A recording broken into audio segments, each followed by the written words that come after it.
প্ৰথমতে আপোনালোক সকলোকে স্বাগতম জনাইছোঁ মোৰ চেনেল ৰূপালীবন গোস্বামী বেজবৰুৱালৈ এটা নতুন ভিডিঅ'ৰ সৈতে। আজি আপোনালোকলৈ কচু শাকৰ এটা ৰেচিপি লৈ আহিছোঁ। কচু শাক বুলি ক'লে মনটো ভাল লাগি যায় নহয়নে বাৰু? আপোনালোকৰ লাগেনে বাৰু? আমাৰ খাটি অসমীয়া পৰম্পৰাগত খাদ্যসমূহৰ ভিতৰত কচু শাকৰ ব্যঞ্জনসমূহ লেখত ল'বলগীয়া নহয়নে বাৰু? কলপাতত দিয়া কচুথোৰৰ পিটিকা, কণ বিলাহী আৰু মাছ দি বনোৱা কচুথোৰৰ জোল, তিতা ভেকুৰীৰ লগত কচু শাকৰ জালুকীয়া, মাছৰ মূৰ দি বনোৱা কচু শাকৰ জালুকীয়া, এইবিলাক ব্যঞ্জন বেয়া পোৱা মানুহ সম্ভৱ নোলাবই। কচু শাক আপোনালোকে সকলোৱে বনাব জানেই, তথাপিও মইনো কেনেকৈ বনালোঁ, কি বনালোঁ আজি কচু শাকৰ অকণমান দেখুৱাম বাৰু ৰেচিপিটো। তাৰ আগতে কচু শাকৰ উপকাৰিতাসমূহ যিখিনি আপোনালোকে সকলোৱে জানে, তথাপিও মই এবাৰ আকৌ মনত পেলাই দিছোঁ। যিহেতু এতিয়া কচু শাকৰ ছিজন, এতিয়া কচু শাক খোৱাৰ উপযুক্ত সময়, কচু থোৰবোৰ এতিয়া ধুনীয়াকৈ ওলাইছে। আপোনালোকে য'তে যেনেকৈ পায় আপোনালোকে ধুমধাম এইকেইদিন কচু শাক খাওক।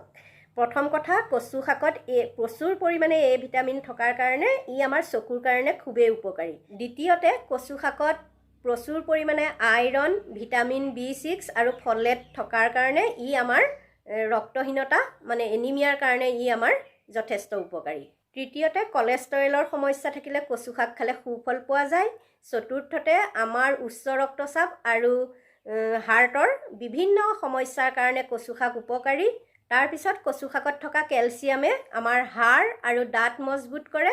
তাৰপিছত কচু শাকত থকা আঁহৰ বাবে আমাৰ কোষ্ঠকাঠিন্য দূৰ হয়।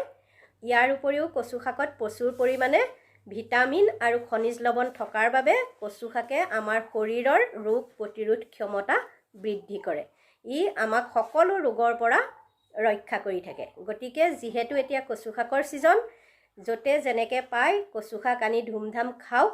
আৰু এতিয়া মইনো আজি কচু শাকৰ কি বনালোঁ, কচু শাকৰ ৰেচিপিটো অকণমান আপোনালোকক দেখুৱাইছোঁ। চাওকচোন,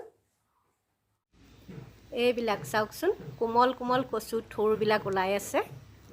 এতিয়া কচু থোৰ অলপ বুটলি লওঁ ৰ'ব। একদম কোমলকৈ ওলাই আছে কচু থোৰবোৰ। এতিয়া কচু শাক খাবলৈ খুবেই সোৱাদ হয়, যেনেকৈয়ে নবনাওক এতিয়া কচু খাবলৈ খুবেই সোৱাদ হয়। এইখিনি চাওক, এক খৰাহী পালোঁ কচু শাক। এতিয়া গোটেই কচুখিনি ভালকৈ বাছি কুচি ধুই চাফ চিকুণ কৰি এয়া মই কুকাৰত ভৰাই ল'লোঁ কচুখিনি। তাৰপিছতে দুটা ডাঙৰ বিলাহী কাটি বিলাহীখিনিও কচু শাকৰ লগতে দি লৈছোঁ। তাৰপিছত এয়া লৈছোঁ মই কেইটামান মগু দাইল, মচুৰ দাইলো ল'ব পাৰি, মচুৰ দাইল নাই কাৰণে মই এতিয়া মগু দাইলকে লৈছোঁ। তাৰপিছত দিছোঁ দুটা জলকীয়া আৰু তাৰপিছত জোখমতে নিমখ আৰু হালধি।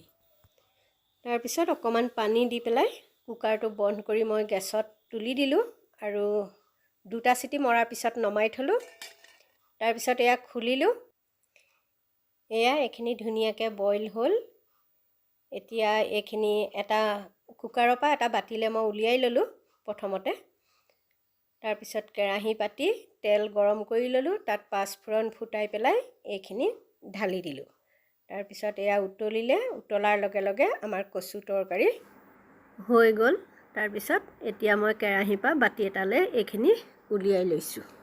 তাৰপিছত আমাৰ এয়া কচু তৰকাৰী খাবলৈ ৰেডি হৈ গ'ল আৰু বাতিত এইদৰে সজাই ল'লোঁ খাবলৈ। মজা হৈছিলে খাবলৈ, বিলাহী, কচু, জলকীয়া মজা লাগিলে খাই। আৰু জালুকীয়া খাবলৈও ভাল লাগে কচুৰ। আজি এইদৰে বিলাহী দি খালোঁ।